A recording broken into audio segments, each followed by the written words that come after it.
The clock on the dashboard showed 2:15 a.m. when David finally left the warehouse. His shoulders ached from loading boxes for the past 6 hours, and his hands were rough from the cold metal shelves. This was his life now. Mechanic by day, warehouse worker by night. Sleep was a luxury he couldn't afford, not when his 2 kids needed food on the table, and his little girl needed her medicine. David's old pickup truck coughed to life in the empty parking lot. The engine made that familiar rattling sound that reminded him he needed repairs he couldn't pay for. He drove through the quiet streets of the city, past closed shops and empty sidewalks. Most people were home in their warm beds, but David's day was far from over.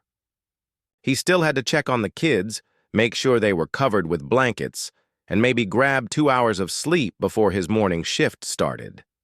The bridge stretched ahead of him in the darkness. David had crossed this bridge hundreds of times. It was the fastest way home from the warehouse. Tonight felt different, though. The fog was thicker than usual, and something made him slow down. Maybe it was his tired eyes playing tricks on him, but he thought he saw movement near the edge. David pulled over and stepped out of his truck. The cold air hit his face like a slap, waking him up instantly. Through the mist, he could see a small figure standing by the bridge railing. His heart started beating faster. It was a young girl, maybe 15 or 16 years old. She was wearing what looked like a school uniform, a white shirt and dark skirt. Her long black hair was moving in the wind, and even from a distance, David could tell something was very wrong. He approached slowly, the way he did when his own daughter had nightmares. His work boots made soft sounds on the concrete, and he didn't want to scare her. The girl was crying. He could hear her quiet sobs mixing with the sound of traffic far below. She was standing too close to the edge, holding on to the railing, with white knuckles. "Hey there," David called out softly, still keeping his distance. "It's pretty cold out here tonight, isn't it?" The girl turned around, and David's heart broke a little. Her face was red from crying, and her eyes looked so tired, so hopeless. She reminded him of his own daughter when she was scared or hurt. This was somebody's child, standing here in the darkness, thinking about doing something terrible. "Please don't come any closer," she whispered, her voice shaking. "I don't want to hurt anyone else." David stopped walking but kept talking. "I'm not going to come closer if you don't want me to. I'm just worried about you standing out here so late. My name is David, by the way. What's yours?" "It doesn't matter," she said, turning back to look over the edge. Nothing matters anymore. David knew that feeling. After his wife died 3 years ago, he had stood in his bathroom at 3 a.m., looking at himself in the mirror and wondering how he was going to raise 2 kids alone. He remembered the weight of despair, the feeling that everything was falling apart and would never get better. "You know what?" David said, leaning against his truck. "I used to think that too. 3 years ago, I thought my whole world was over. My wife got sick and died, left me with 2 little kids and no idea how to take care of them. I remember standing in my kitchen one night, looking at a pile of unpaid bills and thinking that maybe they'd be better off without me." The girl looked back at him again, and David could see she was listening. "But here's the thing," he continued. "My daughter, she's 8 now, and she still checks under her bed for monsters every night. My son is 12, and he's just starting to play basketball. If I had given up that night, I would have missed watching them grow up. I would have missed my daughter's first school play, where she forgot all her lines but kept smiling anyway. I would have missed teaching my son how to fix a flat tire." "But what if you're just making everything worse?" the girl asked, her voice barely audible over the wind. "What if everyone would be happier if you just disappeared?" David thought about his answer carefully. He thought about all the times he had felt like a failure as a father, all the times he couldn't buy his kids the things their friends had, all the nights he fell asleep in his work clothes, because he was too tired to change. "Maybe some days I do make things worse," he said honestly. "Maybe I burn breakfast or lose my temper when I'm tired. Maybe I can't afford the brand name cereal they want, or the fancy shoes their classmates have. But you know what my kids tell me? They say I give the best hugs. They say I make them feel safe, and that's something nobody else can do for them." The girl was quiet for a long moment. David could see her shoulders shaking, and he wasn't sure if it was from the cold or from crying. "I failed my parents," she finally said. "I was supposed to be perfect, and I messed everything up. They spent so much money on my education, on tutoring, on everything, and I can't even pass my classes anymore. I can't concentrate. I can't sleep. I feel like I'm drowning every single day." David's heart went out to her. He thought about the pressure he put on himself to be the perfect father, to somehow replace both parents for his kids. He thought about how exhausting it was to feel like you were failing everyone you cared about. "Listen," David said gently. "I don't know your parents, but I know something about loving a child. When my daughter brings home a bad grade, I'm not thinking about the money I spent on her school supplies. I'm thinking about how I can help her feel better. When my son strikes out at baseball, I'm not disappointed in him. I'm proud that he tried." "You don't understand," the girl said, but her voice was softer now. "They have such high expectations. I was supposed to get into the best college, become a doctor or a lawyer, but I can't even get out of bed some mornings." "Can I tell you something?" David asked. "The best thing about being a parent isn't having a successful kid. It's having a kid who's alive and trying their best. Right now, just standing here and talking to me, that's trying. That's something to be proud of." The girl turned around completely now, facing David instead of the edge. She was still holding on to the railing, but she wasn't looking down anymore. "Don't know how to go back," she said. "I don't know how to face them, how to explain why I can't be what they want me to be." "You don't have to figure it all out tonight," David said. "You just have to decide to stick around and see what tomorrow looks like. And maybe, if you want, I could give you a ride somewhere warm. We could call someone who cares about you. For the first time that night, the girl almost smiled. "You would do that? You don't even know me." "I know you're somebody's daughter," David said, "and I know the world is better with you in it." Slowly, carefully, the girl stepped away from the edge. David opened the passenger door of his old pickup truck and waited. The girl stood there for a moment, looking at the worn seats and the cracked dashboard. She probably wasn't used to riding in vehicles like this one, but she climbed in anyway. The truck smelled like motor oil and the vanilla air freshener his daughter had picked out months ago. "Thank you," she said quietly, pulling her school jacket tighter around herself. "I'm sorry about your truck. I'm getting your seats wet." David started the engine and the heater began blowing warm air into the cab. "Don't worry about it. These seats have seen worse. My son once spilled an entire chocolate milkshake back there, and my daughter went through a phase where she collected rocks. Lots of muddy rocks." The girl almost smiled at that. "You talk about your kids a lot." "They're pretty much my whole world," David said, adjusting the rearview mirror. "What about you? Do you want to tell me your name, or should I keep calling you Hey You?" "Lisa," she said after a pause. "My name is Lisa." "Nice to meet you, Lisa. Do you want me to take you home, or is there somewhere else you'd rather go?" Lisa was quiet for a long moment, staring out the window at the city lights. "I don't know if I can go home yet. They're probably asleep, and tomorrow they'll ask me where I've been. I don't know what to tell them." David understood that feeling. Sometimes the hardest part wasn't the crisis itself. It was explaining it to the people who loved you. "Well, there's an all-night diner about 10 minutes from here. They make decent coffee and terrible pie. Want to sit somewhere warm for a while?" Lisa nodded, and David drove through the quiet streets. The diner was one of those old-fashioned places with red booths and black and white checkered floors. A few truck drivers sat at the counter, and a waitress with tired eyes refilled their coffee cups. David and Lisa found a booth in the back corner, away from everyone else. "Order whatever you want," David said, sliding a menu across the table. "I know it's late, but you look like you haven't eaten in a while." Lisa looked surprised. "I can't let you pay for my food. You don't even know me." "Maybe not," David said. But my mom always said you should never let someone leave your table hungry. Besides, I get a discount here. The owner's car breaks down about once a month, and I always fix it for him. The waitress came over, and Lisa ordered hot chocolate and a grilled cheese sandwich. David got coffee, black the way he always did when he needed to stay awake. While they waited for the food, Lisa kept fidgeting with her sleeves like she was trying to find the right words. "Can I ask you something?" she finally said. "When your wife died, how did you keep going? How did you get up every morning and pretend everything was okay?"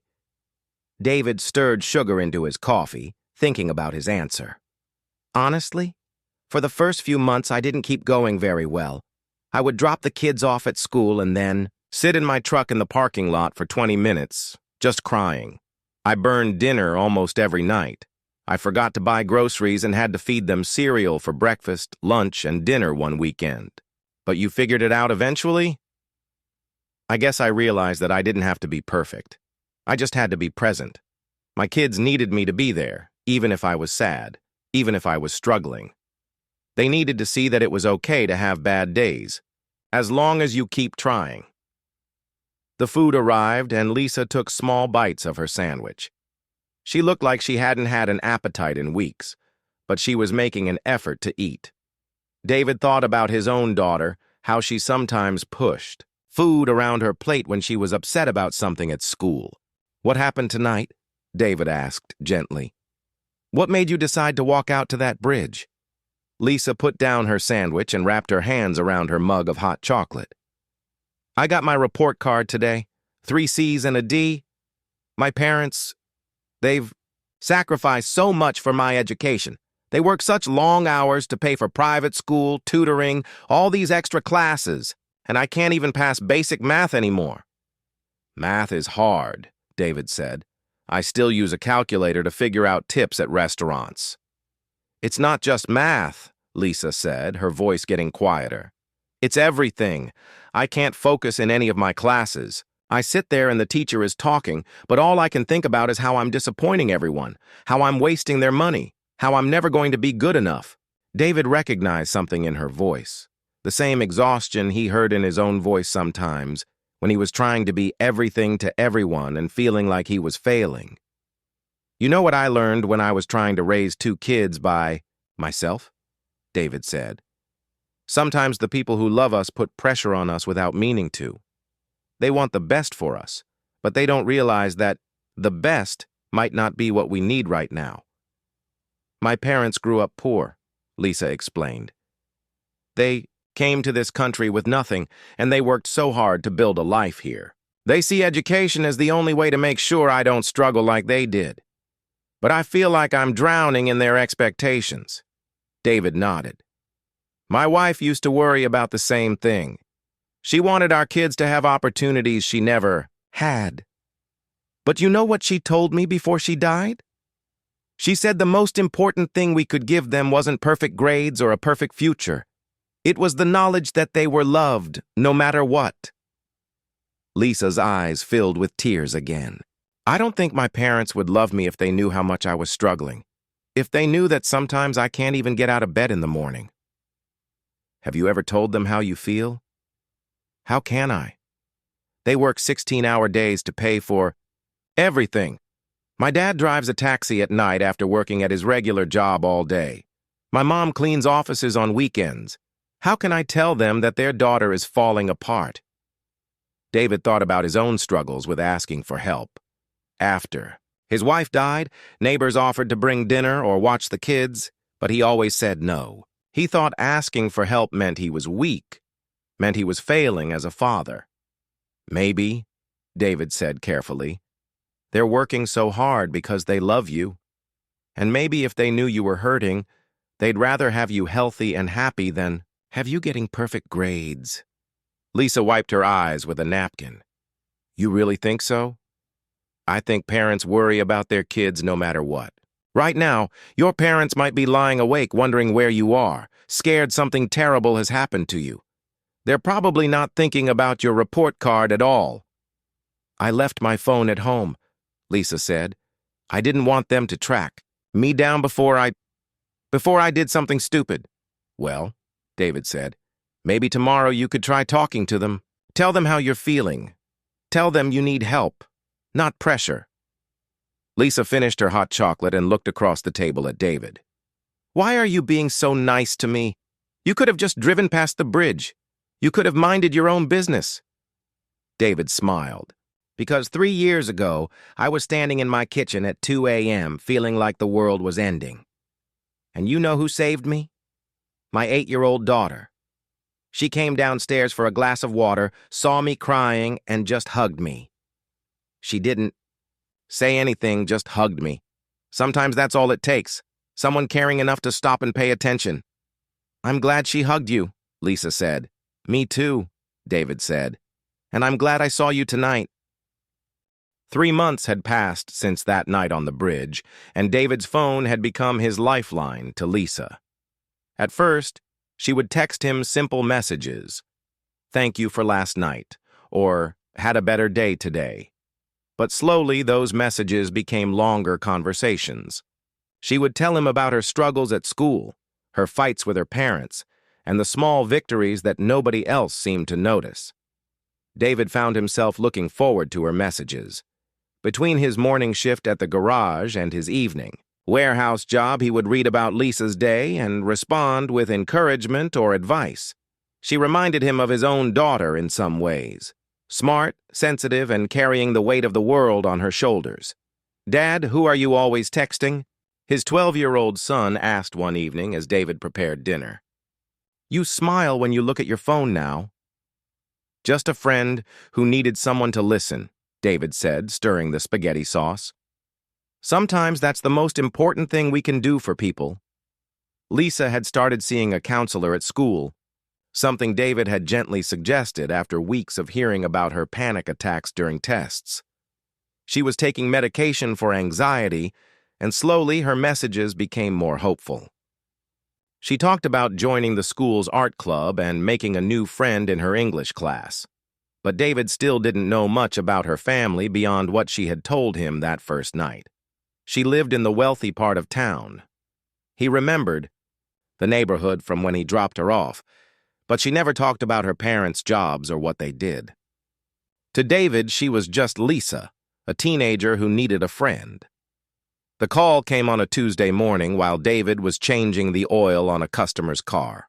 His phone rang, and he almost didn't answer because his hands were covered in grease. But something made him wipe them clean and pick up. David? Lisa's voice sounded different, nervous and formal. Could you meet me somewhere today? I need to tell you something important. Of course, David said, checking his watch. Is everything okay? I think so, Lisa said.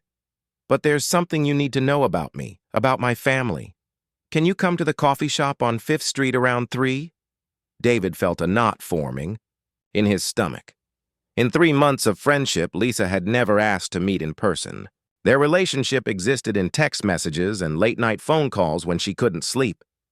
Something big was happening. I'll be there, David promised.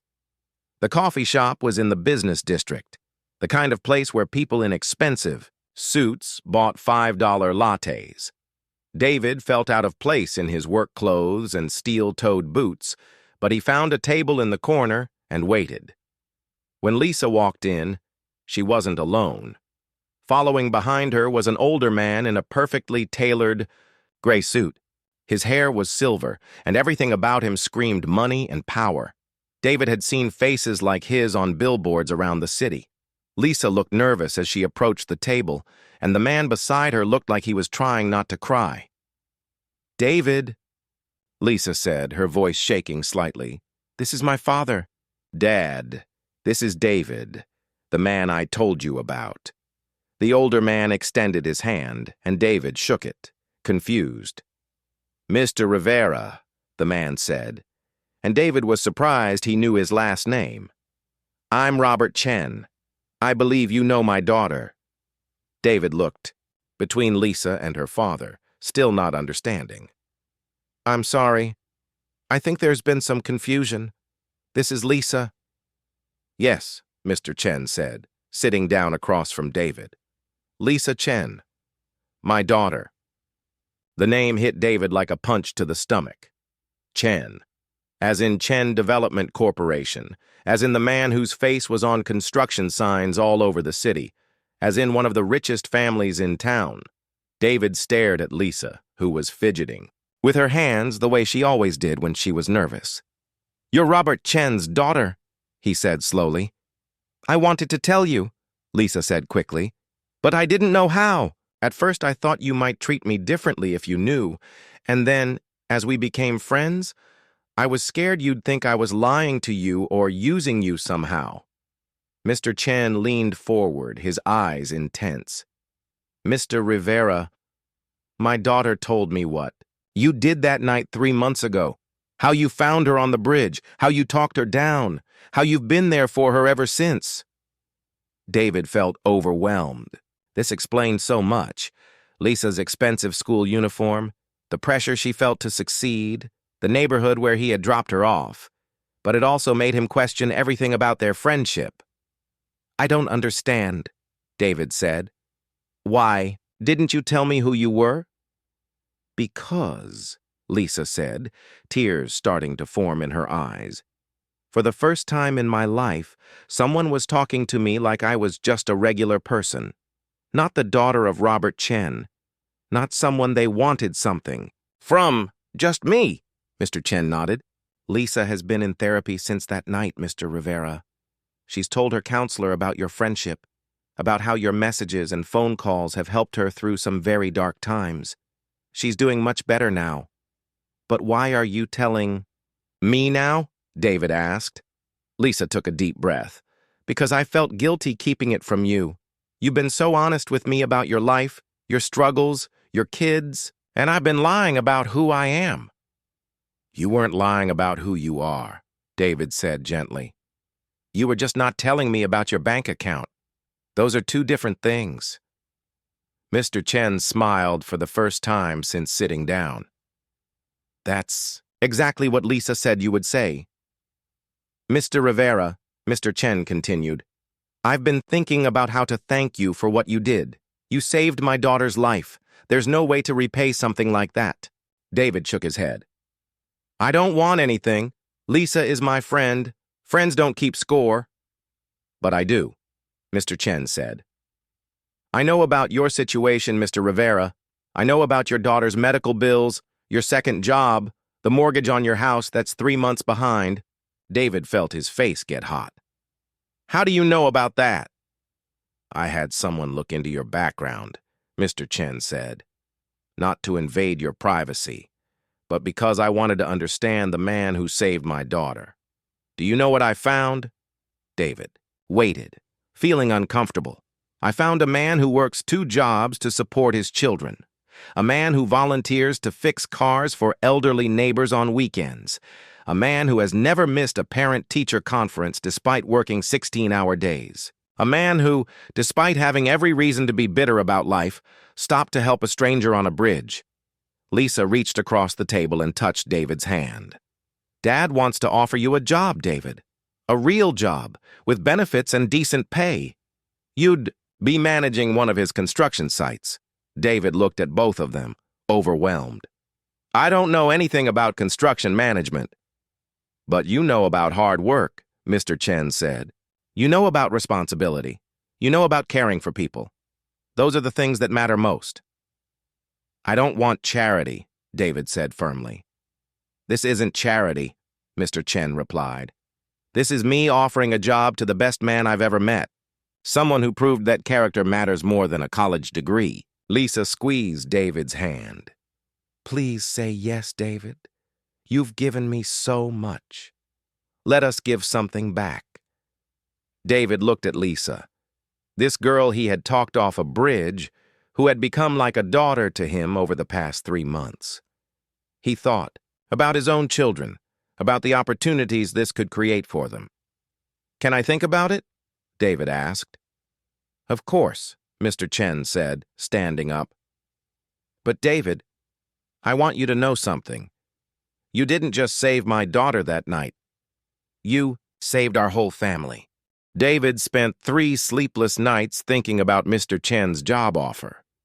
He walked around his small house, looking at the peeling paint on the walls and the stack of unpaid bills on the kitchen counter.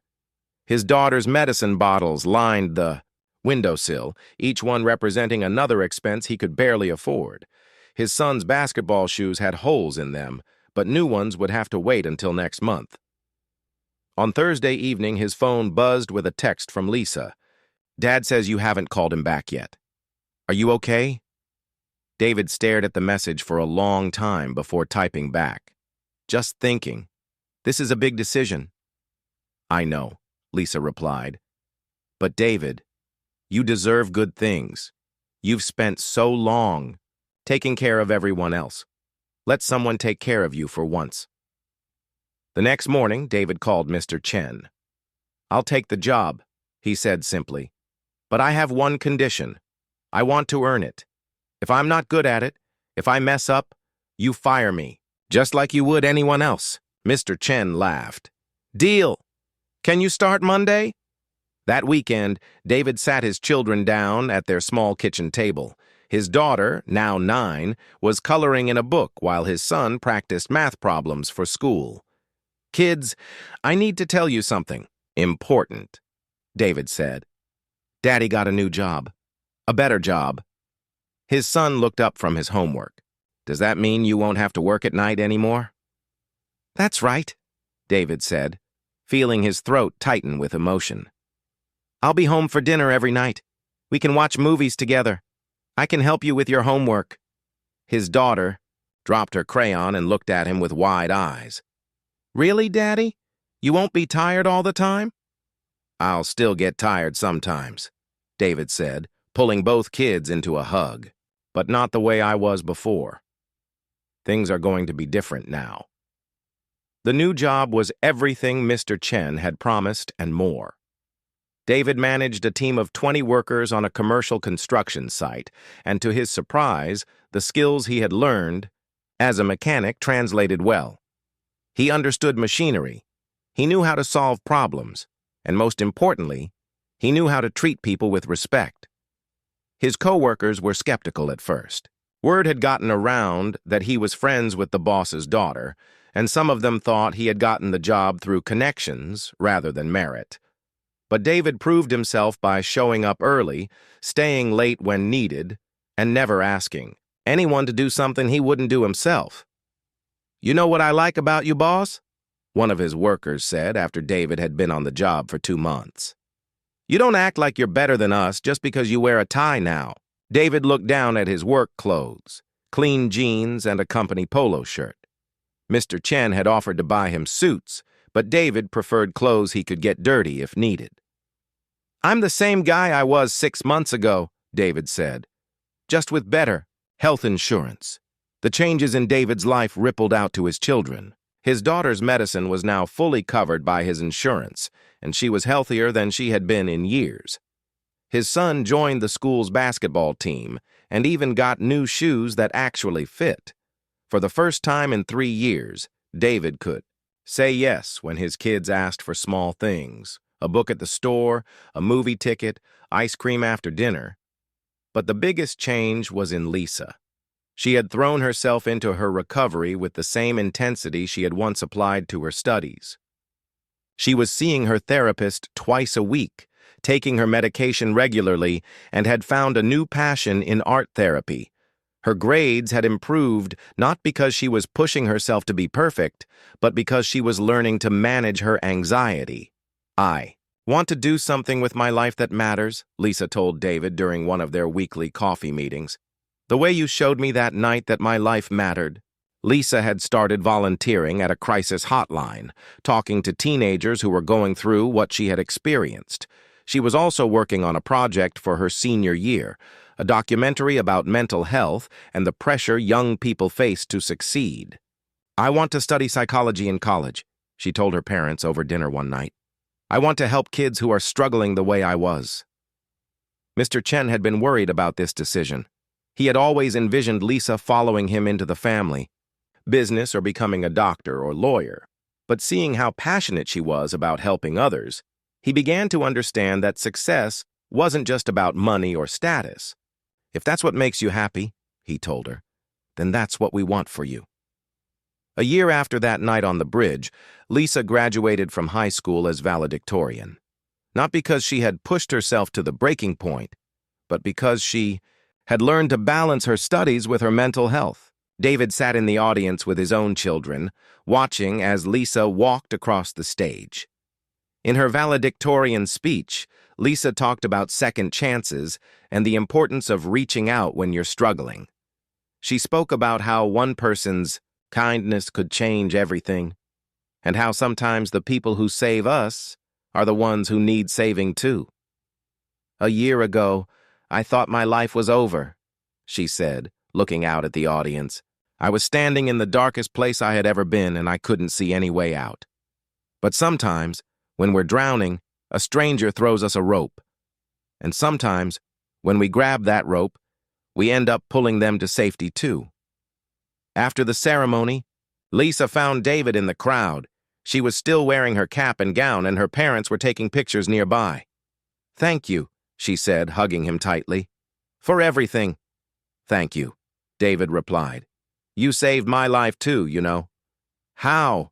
Lisa asked. David smiled, thinking about how much had changed since that foggy night on the bridge. "You reminded me that helping people is the most important thing we can do. You showed me that sometimes the best thing about having a hard life is that it teaches you how to help other people through theirs." 2 years later, David got a call from Lisa during her sophomore year of college. She was majoring in psychology and minoring in crisis counseling. "David, I have news," she said, excitement bubbling in her voice. "I got accepted to do an internship at the Suicide Prevention Center, and guess what they're letting me do?" "What?" David asked, smiling as he locked up the construction site after another good day of work. "They're letting me start a program for teenagers who are struggling with family pressure and academic stress, just like I was." "Lisa, that's incredible," David said. "It gets better," Lisa continued. "They want me to bring in guest speakers, people who have been through tough times and found ways to help others. Would you be interested?" David thought about all the young people who might be standing on their own bridges, feeling hopeless and alone. He thought about his own children, who were now thriving in ways he had never imagined possible. He thought about the power of one person deciding to care about a stranger. "I'd be honored," David said. That night, David tucked his daughter into bed and helped his son with his history project. His house was warm and full of laughter, and the stack of unpaid bills was gone from the kitchen counter. But the best part wasn't the financial security or the comfortable life they now lived. The best part was knowing that sometimes, when you reach out to save someone else, you end up saving yourself. And that one moment of kindness, shared between strangers on a dark night, can change not just 2 lives, but ripple out to touch hundreds of others. David's phone buzzed with a text from Lisa. "Helping my first caller tonight. Wish me luck," he typed back. "You don't need luck. You have something better. You have a heart that understands." Outside, the city lights twinkled in the darkness, and somewhere out there, other people were having their own dark nights. But maybe, if they were lucky, they would find their own David or their own Lisa, someone willing to stop, to listen, and to remind them that tomorrow might be worth staying around to see.